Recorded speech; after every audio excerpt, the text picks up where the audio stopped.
கடந்த ஒரு வாரமாகவே மழைப்பொழிவு இல்லை. அதனால் விவசாய பயன்பாட்டிற்கு தொடர்ந்து கிணற்றிலிருந்து தண்ணீர் வெளியே எடுத்து விடுறதுனால தண்ணீரோட அளவு குறைய ஆரம்பிக்குது. இப்போ நான் பதிவு பண்ணுற இடம் தான் கிணற்றோட கடைசி படிக்கட்டு. அதாவது மண்பரப்புங்கிறது இதற்கு கீழே தண்ணீர் போயிடுச்சுன்னா மண்பரப்பு இருக்காது.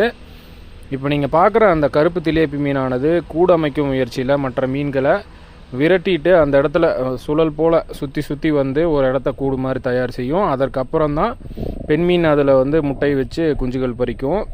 முக்கியமாக ஆழப்பகுதியில் தண்ணீரோட நிறம் அடர் பச்சை நிறத்தில் பார்க்குறதுக்கே அவ்வளோ அழகாக இருந்தது இந்த காணொலியில்.